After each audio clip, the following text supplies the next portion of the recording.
तीन दिनिया विदेश गस्तरे प्रधानमंत्री नरेंद्र मोदी आज G7 शिखर सम्मेलन में अंशग्रहण करने कानाडा जिबे।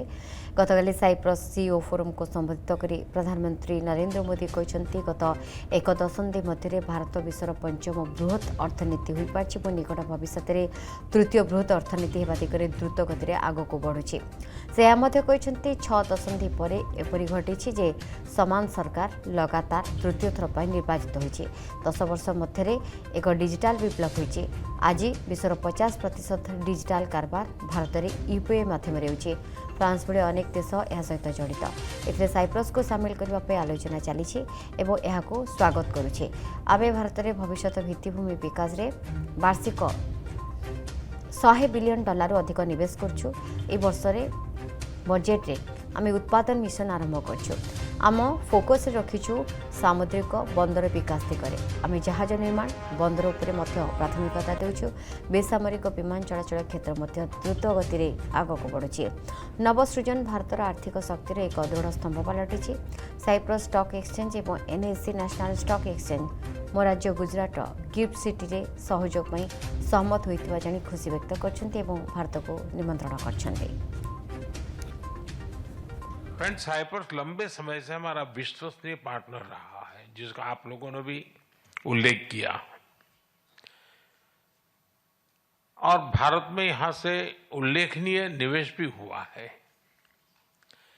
कई भारतीय कंपनियों ने भी साइप्रस में और एक प्रकार से साइप्रस को यूरोप का गेटवे के रूप में ही देखा है। आज आपसी व्यापार $150 मिलियन पहुंच गया है, लेकिन हमारे रिश्तों की वास्तविक क्षमता इससे बहुत अधिक है।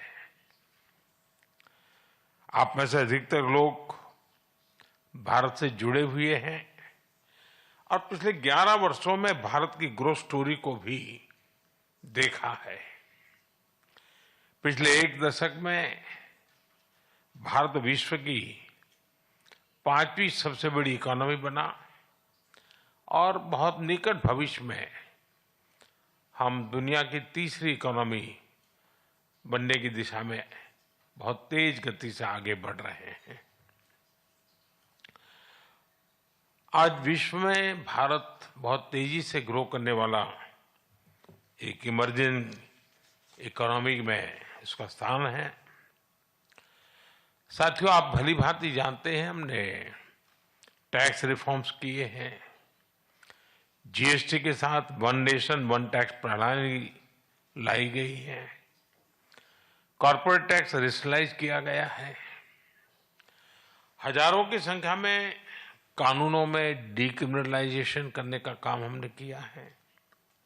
हमने ईज ऑफ डूइंग बिजनेस के साथ साथ ट्रस्ट ऑफ डूइंग बिजनेस उस पर भी उतना ही बल दिया है। आज भारत में स्पष्ट नीति है, उसके साथ साथ स्टेबल पॉलिटी भी है। मुझे जानकर खुशी है कि साइप्रस की स्टॉक एक्सचेंज और एनएससी ने मेरे होम स्टेट गुजरात में गिफ्ट सिटी में सहयोग पर सहमति बनाई है। साइप्रस एक प्रसिद्ध टूरिस्ट डेस्टिनेशन है। भारत में भी हम डेस्टिनेशन डेवलपमेंट और मैनेजमेंट पर बल दे रहे हैं।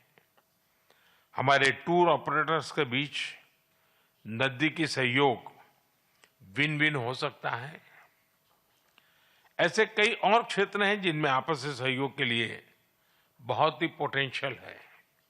फ्रेंड्स, पिछले महीने भारत और यूके के बीच एक एम्बिशियस एफटीए पर सहमति बनी है।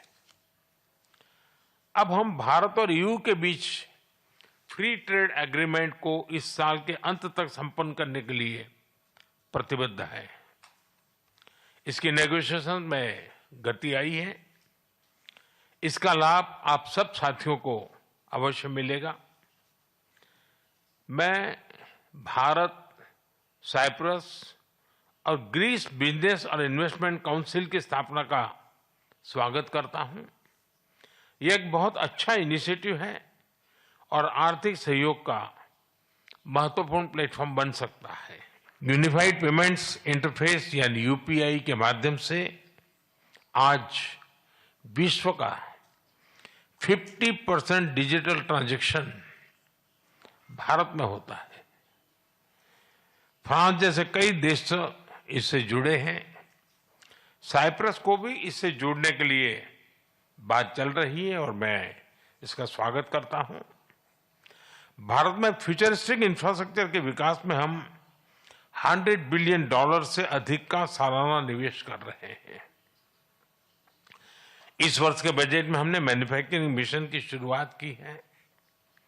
विश्व में वैक्सीन्स, जेनरिक मेडिसिन्स और मेडिकल डिवाइसेस की मैन्युफैक्चरिंग में भारत वर्ल्ड लीडर्स में से एक है।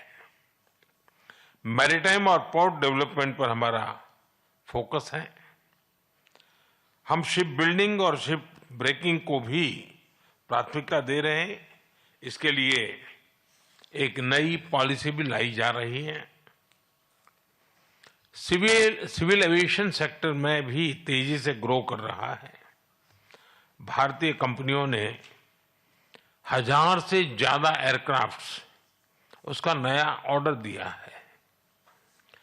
इनोवेशन भारत की आर्थिक शक्ति का मजबूत स्तंभ बना है। हमारे 1 लाख से ज्यादा स्टार्टअप्स सिर्फ सपने नहीं, समाधान बेचते हैं। इनमें से 100 यूनिकॉर्न बन चुके हैं। भारत इकोनॉमी और इकोलॉजी के बैलेंस में विश्वास करता है और उस पर हम प्रतिबद्ध हैं। एक क्लीन और ग्रीन फ्यूचर का रास्ता बना रहा है। 2030 तक हम 500 गीगावाट रिन्यूएबल एनर्जी के टारगेट। जदि आपंक आम भिडी भल लगा तेब आम चैनल को लाइक, शेयर और सब्सक्राइब करने को जमा भी भूलु नहीं।